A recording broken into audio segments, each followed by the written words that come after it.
네, 오늘도 예배 나온 여러분들 가운데 하나님의 은혜와 축복과 평강이 가득 넘치기를 간절히 바랍니다. 오늘은 너희를 향한 나의 생각, 너희를 향한 나의 생각이라는 제목으로 말씀 나누도록 하겠습니다. 어떤 맞벌이 부부가 있었습니다. 부부 사이에는 유치원 다니는 아들이 하나 있었는데 이 아들을 돌보는 몫은 항상 아내의 몫이었습니다. 근데 어느 날 아내가 직장에서 야근을 하게 됐네요. 그래서 남편에게 전화를 했습니다. 여보, 오늘 나 야근해야 돼. 동진이 좀 유치원에서 좀 데려와 줘. 그렇게 이야기를 하니까 남편이 알겠다고 했어요. 근데 유난히 피곤하게 그 목소리가 들렸습니다. 남편은 그 목소리를 듣고 유치원에 가서 아들을 데리고 와서 집에서 아주 구석구석 온몸을 잘 씻기고 또 저녁도 차려주고 유치원 숙제도 봐줬습니다. 또 싱크대를 딱 보니까 싱크대에 설거지거리가 가득한 겁니다. 그래서 그 싱크대에 있는 설거지거리를 깨끗하게 설거지를 했습니다. 그리고 집안을 정리하고 이제 한숨 쉬어야 되겠다 하고서는 소파에 앉아서 TV를 딱 켰습니다. 근데 TV에서 뭐가 나오냐면은 미스 코리아 선발 대회가 나오는 거예요. 미스 코리아 선발 대회. 와, 이쁘다. 아빠와 아들이 그 넋을 놓고 미스 코리아 선발 대회를 보았습니다. 그때 마침 아내가 퇴근하고 삐삐삐삐, 이게 무슨 소리입니까? 맞아요, 현관문 여는 소리죠. 그 소리가 났는데도 불구하고 넋을 놓고 TV에 빠져 있느라 그 소리를 못 들었어요. 어느 순간 아내가 들어와서 아들과 아빠가 넋을 놓고 TV를 보고 있는 모습을 보면서 아들도 보고 남편도 보고 아들도 보고 참 기가 막혔습니다. 그때 남편이 아내를 발견하고 변명하려고 했어요. 그런데 아들이 아빠한테 물었습니다. 아빠, 미스코리아 선발대회가 뭐야? 그러니까 무심결에 떠듬거리면서 대답했습니다. 그거는 그냥 착하고 예쁜 여자에게 상 주는 거야. 그래. 그러더니 엄마를 향해 엄마는 왜 저기 안 나갔어? 그랬대요. 그 이야기를 듣고 화가 났던 이 아내가 아들을 꼭 안아줬다고 합니다. 여러분 어떻습니까? 엄마를 바라보는 아빠와 엄마를 바라보는 아들의 그 생각과 시선이 다르죠? 여러분 이처럼 우리는 다 다릅니다. 같은 사건이나 같은 일이나 같은 사람을 볼 때 사람마다 다 제각각입니다. 이렇게 여러분 사람들도 제각각인데 우리 사람과 하나님의 생각은 어떨까요? 오늘 같이 읽은 말씀에서도 유다 백성들의 생각과 하나님의 생각은요 너무나도 달랐습니다. 우선 오늘 같이 읽은 예레미야 시대에 그 이스라엘의 상황이 어땠습니까? 북왕국 이스라엘은 이미 하나님께 범죄함으로 말미암아 심판받아 멸망했습니다. 그나마 남아있던 남왕국 유다도 온전치 못했습니다. 그들도 역시 그들의 죄악 때문에 멸망이 지금 코앞에 닥쳐있는 상황이었습니다. 그때 유다 왕이 누구였습니까? 3절 말씀 보니까 유다 왕 시드기야가 나오죠. 시드기야 왕이 되기 앞서서 바벨론은 꾸준히 유다 왕국을 침입해서 2번이나 유다 사람들을 포로로 끌고 갔습니다. 잡아갔습니다. 특별히 바벨론은 2번째로 유다 백성들을 잡아갈 때 유다 그 당시의 왕이었던 오늘 2절 말씀에 나온 여고니아 왕 여호야긴이라고도 부르는 그 왕을 함께 잡아갔습니다. 그리고 그 대신에 그의 삼촌인 시드기야 왕을 왕으로 세운 거죠. 그래서 오늘 같이 읽은 본문의 상황은 2번째로 유다 백성들이 포로로 끌려갔을 때의 상황이에요. 따라서 유다 왕국은 완전히 멸망하지는 않았지만 여러분들 주변에 있는 사람들이 포로로 끌려갔다고 생각해 보세요. 주변에 있는 사람들이 전쟁으로 죽었다고 생각해 보세요. 얼마나 끔찍합니까? 지금 유다 백성들의 마음이 어떻겠습니까? 얼마나 힘들고 어려운 상황이었겠습니까?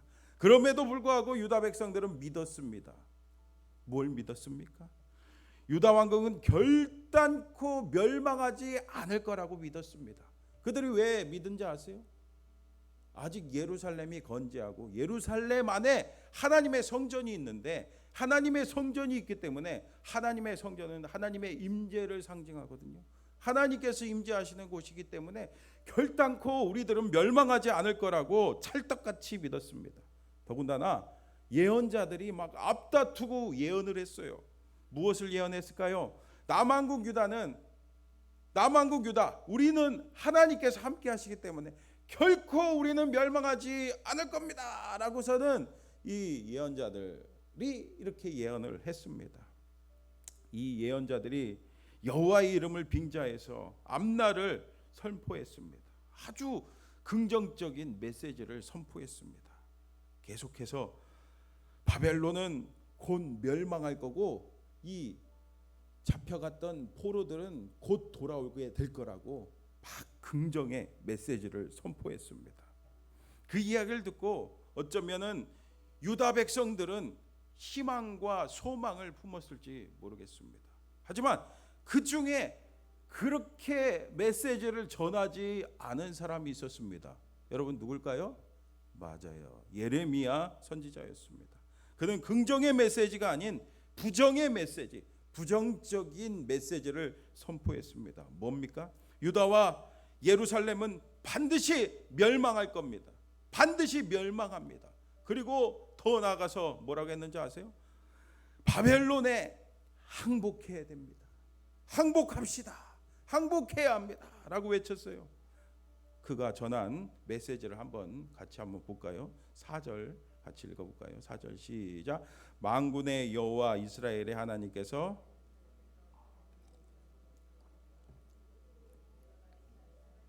아멘. 예레미야는 바벨론의 포로로 끌려가 있는 이 백성들에게 하나님께로부터 받은 말씀을 편지로 써서 보내죠. 근데 그 내용은 유다 백성들의 기대와는 정말로 다른 정반대였습니다. 너무나도 터무니없는 그 말이었어요. 무엇입니까? 5절 6절 말씀 보세요. 너희는 집을 짓고 거기에 살며 텃밭을 만들고 그 열매를 먹으라. 아내를 맞이하여 자녀를 낳으며 너희 아들이 아내를 맞이하며 너희 딸이 남편을 맞아 그들로 자녀를 낳게 하여 너희가 거기에서 번성하고 줄어들지 아니하게 하라. 아멘. 여러분 무슨 말입니까? 포로로 잡혀 있는 바벨론에서 지금 포로 생활을 하면서 그 땅에서 두려움에 벌벌 떨고 있는 사람들에게 아무 일 없는 것처럼 집을 짓고 텃밭 만들고 아내 맞아서 자녀를 낳으면서 한마디로 그냥 잘 먹고 거기서 잘 살라는 그런 말이죠. 여러분 어떻습니까? 이게 말이 되는 말입니까? 포로로 어렵게 하루하루를 살아가고 있는 사람들한테 그냥 거기서 그냥 일반 생활, 그냥 평범한 생활을 하라는 거예요. 더군다나 7절 말씀 보세요. 7절 말씀. 너희는 내가 사로잡혀 가게 한 그 성읍의 평안을 구하고 그를 위하여 여호와께 기도하라. 이는 그 성읍이 평안함으로 너희도 평안할 것임이라. 아멘. 이게 무슨 말이에요? 참 말도 안 되는 말이죠.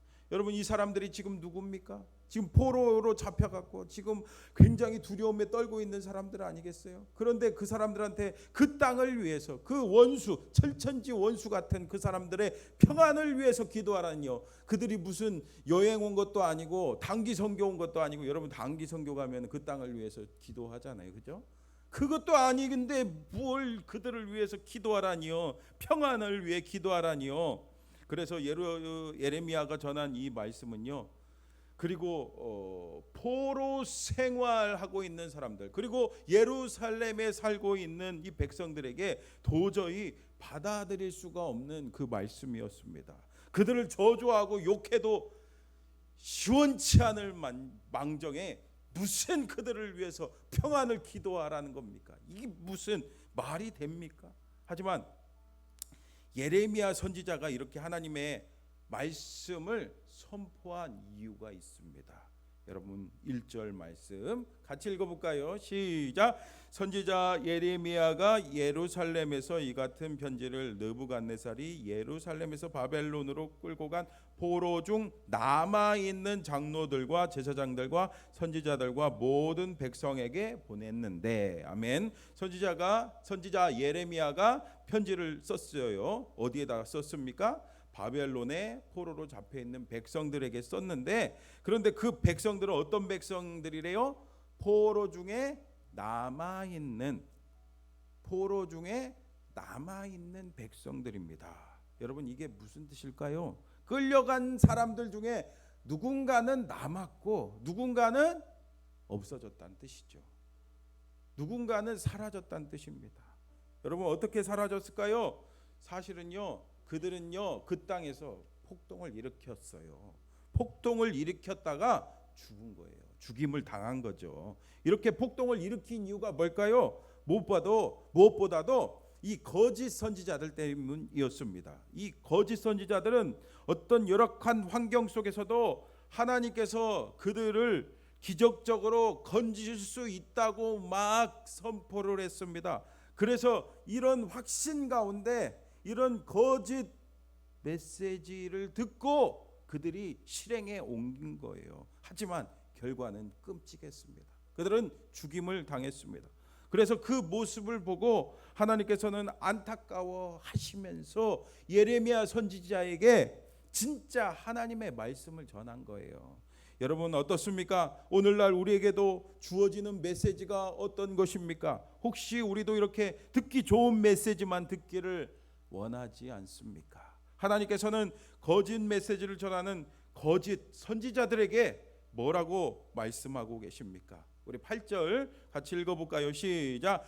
만군의 여호와 이스라엘의 하나님께서 이와 같이 말하노라. 너희 중에 있는 선지자들에게와 점쟁이에게 미혹되지 말며 너희가 꾼 꿈도 고지 듣고 믿지 말라. 아멘. 여러분, 이처럼 우리도 오늘날 말씀을 들을 때 우리에게 듣기 좋은 말씀만 들으려고 하지 않습니까? 예를 들면 이런 거죠. 요즘에 이런 말씀 많이 들어봤잖아요. 긍정적으로 사세요. 긍정적인 사고를 하세요. 할 수 있다. 하면 된다. 잘 되는 나. 믿으면 다 잘 된다. 한마디로 좋은 생각하고 좋은 말씀 들으면은 뭐든지 하나님께서 만사 형통한다라는 거죠. 하지만 여러분, 그렇습니까? 여러분, 정말 만사 형통하던가요? 미혹되지 마시기 바랍니다. 하나님의 역사는요, 인간의 어떤 생각, 인간의 어떤 노력으로 결코 이루어지지가 않습니다. 더 나아가서 너희가 꾼 꿈도 고지 듣지 말고 믿지 말라라고 말씀합니다. 여러분, 경험해 보셨잖아요. 여러분, 뭔가 마음속으로 간절히 원하는 게 있으면 어떻게 돼요? 자다가 꿈속에 나타나요. 여러분, 청년들, 어떤 사랑하는 애인이 있어요. 정말 짝사랑하는 그 사람이 있어요. 근데 그 사람이 너무 좋으면 꿈속에 그 사람이 나타나죠. 그 사람하고 데이트도 하고 그 사람하고 딴딴따다 결혼도 하고 막 그런 꿈을 꿉니다. 하지만 깨어나면은 뭐예요? 꿈이에요. 꿈. 헛된 망상입니다. 착각입니다. 이뿐 아니라 여러분, 그 돼지 꿈을 꾸면은 여러분 복권 사는 분들 혹시 계십니까? 네.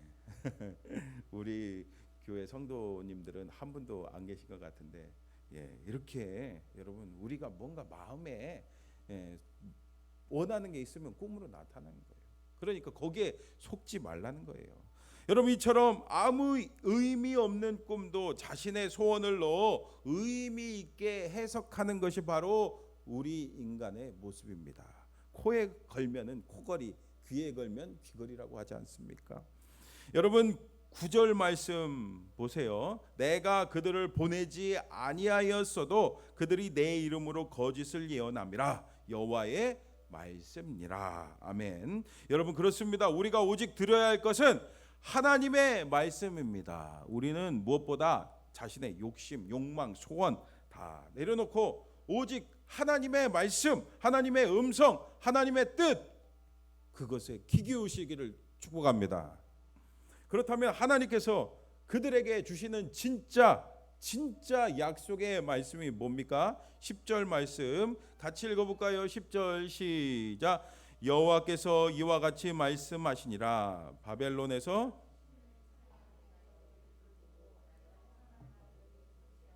너희를 이곳으로 돌아오게 하리라. 아멘. 하나님께서는 바벨론에서 70년이 차면 그들을 돌보시고 이스라엘 백성들이 포로에서 풀려나 고향으로 돌아오게 하겠다고 하십니다.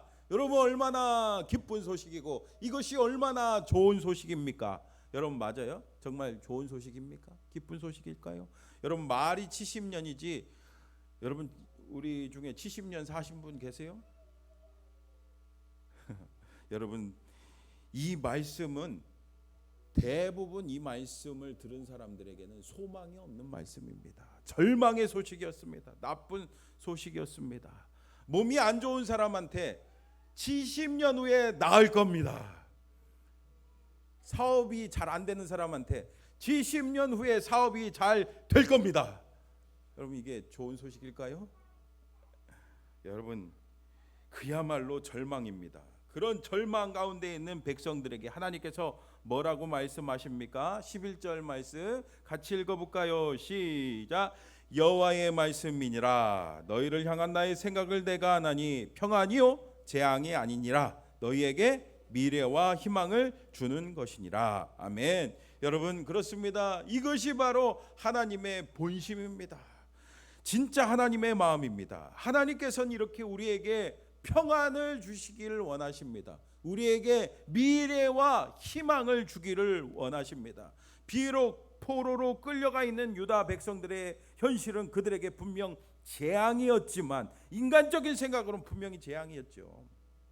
하지만 하나님께서는요, 그들에게 평안을 허락하실 뿐 아니라 그들에게 미래와 희망까지 주신다고 약속하십니다. 여러분, 어떻게 그럴 수 있을까요? 하나님께서는 그 방법을 우리에게 가르쳐 주십니다. 여러분, 12절 13절 같이 읽어볼까요? 시작. 너희는 내게 부르짖으며 내게 와서 기도하면 내가 너희들의 기도를 들을 것이요 너희가 온 마음으로 나를 구하면 나를 찾을 것이요 나를 만나리라. 아멘. 할렐루야. 이제 갓 30이 넘은 아주 젊은 앳된 목사님이 강원도에 있는 어느 작은 개척교회 담임 목사로 부임하게 됐대요. 부임하고 첫 예배를 드리는데 그 좌석이 한 120석 되는데 앉아 계신 보니까 한 10명 정도 앉아 있더래요. 그것도 맨 뒤에 옹기종기 모여 있더래요. 그래서 이 목사님이 그 예배를 마치고서는 기도하기 시작합니다. 하나님, 우리 예배당 한번 꽉 차게 좀 도와주세요 하고서 기도했대요. 그러니까 성령님께서 감동을 주시는데 전도잔치를 열어라. 요즘에 전도 잘 안 되니까 유명한 사람을 불러라. 그런 감동을 주셨대요. 그래서 기도하면서 하나님의 도우심을 구하는데 하나님께서 도와주셔서 유명 강사를 초빙하게 됐습니다. 그 강사님이 묻지도 따지지도 않고, 강원도 굉장히 외지잖아요. 근데 그 서울에서 3일 동안이나 내려와 갖고 전도 집회를 열어준대요. 여러분, 그 강사님이 누군지 아세요? 내가 만약 외로울 때면 여러분으로 유명한 윤한김 목사님. 여러분 아시죠? 그 목사님이 오신다고 하니까 윤한김 목사님은 또 세상 사람들도 알아주잖아요. 그러니까 막 들뜬 그 기분으로 막 현수 막 또 동네에다가 크게 붙이고 막 포스터도 만들어갖고 막 포스터도 막 곳곳에 붙이고 초청장도 만들어서 초청장도 막 돌리고 열심히 전도했습니다. 그리고서 주일이 지나고 초청 잔치 당일 월요일, 월, 화, 수 이렇게 3일 하기로 했으니까 월요일 됐어요. 그리고 그 새벽에 나와서 그 아침에 그 새벽에 새벽 기도를 했습니다. 주여, 오늘부터 전도 집회를 진행하는데 많이 오게 주님 도와주시옵소서. 그런데 갑자기 마음속에 의심이 물밀듯이 밀려오는 겁니다. 여러분, 이제 갓 목사 안수를 받은 이분 얼마나 마음이 쫄이겠습니까? 그래서 의심이 자꾸 밀려오는 거예요. 사람들이 올까? 유명 강사를 모셨는데 사람들이 안 오면 어떻게 하지? 성도들한테 부끄럽고 강사님한테 부끄럽고, 내가 현수막을 조금 더 크게 만들 걸, 내가 포스터를 몇 장 더 붙일 걸, 내가 초청장을 조금 더 돌릴 걸, 그런 생각이 막 드는 거예요. 마음이 불안해서 견딜 수가 없습니다. 그래서 어떻게 해야 되나 막 의심하고 막 고민하고 걱정하고 있는데, 안 되겠다. 따뜻한 물에 몸을 좀 담궈야겠다. 때마침 옆 상가에 목욕탕이 오픈한 거예요. 그래서 그 옆 상가에 가서 목욕탕에 따뜻한 물에 한번 담궈야 되겠다고 저는 그 목욕탕을 갔습니다. 뜨거운 물에 몸을 담갔는데 그 의심, 걱정, 불안, 그게 떠나지가 않는 거예요.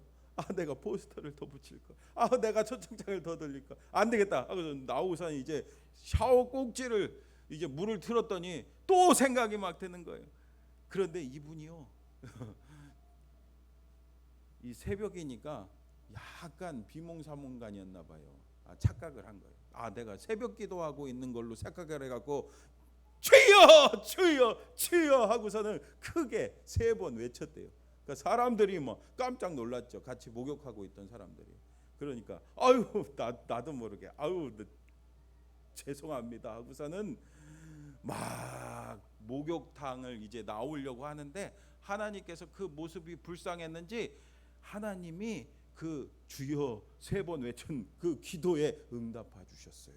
그것도 어떻게 응답하신지 알아요? 글씨로 직접 응답하셨어요. 나오는데 글씨를 보니까 이렇게 쓰여져 있습니다.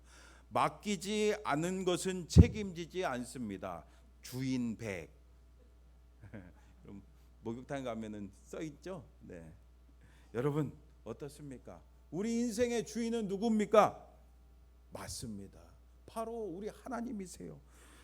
우리의 진정한 주인이신 하나님께 맡기면은요 책임지지만, 맡기지 않으면은 책임지지 않는 거예요. 그 이야기, 그 글씨를 보니까 하나님이 나에게 주시는 글씨구나. 그 순간 목사님이 그 자리에서 회개했대요. 내가 현수막을 크게 붙이고, 내가 포스터를 더 붙이고, 내가 초청장을 더 나눠주면 될 거라고 생각한 거, 주님 용서해 주세요. 내가 하려고 한 거 용서해 주세요. 하나님이 주인이십니다. 우리 교회의 주인은 하나님이십니다 하고선 그 자리에서 회개하고서는 다시 이제 교회에 왔는데, 놀랍게도 마음속에 의심과 걱정과 불안이 싹 가셨대요. 그리고 평안이 임한 줄 여러분 믿습니다. 평안이 막 찾아옵니다. 그리고 모든 걸 다 주님께 맡겨드리고 아주 평안하게 저녁 집회 시간을 기다렸습니다. 여러분, 그리고 집회가 시작될 시간이 다 됐을 때 어떻게 됐을까요? 맞아요. 그 120석이 꽉 차고 그 자리도 부족해갖고 보조 의자까지 놨대요. 그리고서 교회가 부흥하는데, 여러분 처음에 아까 열댓 명이라고 했잖아요. 열댓 명이던 교회가 점점 불어나서 120명, 150명으로 부흥한 줄 여러분 믿습니다. 그래서 그 교회 빚도 있었는데 빚도 갚고, 또 아파트 사택을 아파트로도 샀대요. 여러분, 이게 저기 강원도의 동신성결교회 이야기입니다. 여러분 그렇습니다. 하나님께서는 오늘도 기도하는 자, 하나님께 맡기는 자, 하나님께 부르짖는 자에게 하나님께서 역사하십니다. 평안을 주십니다. 그 미래를 책임져 주실 뿐 아니라 우리에게 희망을 주시는 줄 믿습니다. 여러분, 그리고 무엇보다도 그 모든 상황 가운데 합력하여 선을 이루어 주십니다. 여러분 14절 말씀 볼까요? 같이 읽어볼까요? 시작. 이것은 여호와의 말씀이니라. 나는 너희들을 만날 것이며 너희를 포로된 중에서 다시 돌아오게 하되 모든 곳에서 모아 사로잡혀 떠났던 그곳으로 돌아오게 하리라. 이것은 여호와의 말씀이니라. 아멘. 여러분 그렇죠? 정말 하나님께서는 그 모든 것을 통해서 선을 이루어 주세요. 그리고 사실 이스라엘 백성들에게 이 70년의 포로 생활은요 결코 헛된 시간이 아니었습니다. 이 70년의 포로 시간 동안에 하나님께서 유다 백성들과 함께 하셨어요. 그들을 보호하시고 그들이 율법을 연구하고 정리할 수 있도록 도와주셨습니다. 그래서 그 시간 동안요 구약 성경의 많은 부분이 정리되고 쓰여지게 됐어요. 그래서 바벨론 포로 70년의 시간은요 이스라엘 민족에게 있어서는 없어서 안 되는 아주 소중한 시간이었습니다. 만약 이 기간이 없었다면은 우리가 가지고 있는 이 성경도 온전하지 못했을 거예요. 사랑하는 성도 여러분, 우리 인생은요 우리가 원하는 대로 우리 생각대로 항상 되지가 않습니다. 그러나 분명한 것은 우리는 하나님을 믿습니다. 하나님께서는 언제나 우리보다 더 크게 보시고 더 멀리 보시고 더 확실하게 보시는 분이기 때문이에요. 그리고 이것저것 다 합해서 선을 이루어 주시는 분이기 때문입니다. 그러므로 여러분 우리는 늘 기도하며 하나님께 우리의 모든 것을 맡기며 하나님의 뜻을 구해야 될 줄 믿습니다. 오늘도 거짓 메시지에 흔들리지 말고 하나님 말씀 굳게 붙들고 하나님 앞에 나아가 하나님께 부르짖음으로 하나님의 뜻을 깨달아 날마다 기쁨으로 살아가는 저와 여러분 다 되시기를 주님의 이름으로 축원합니다.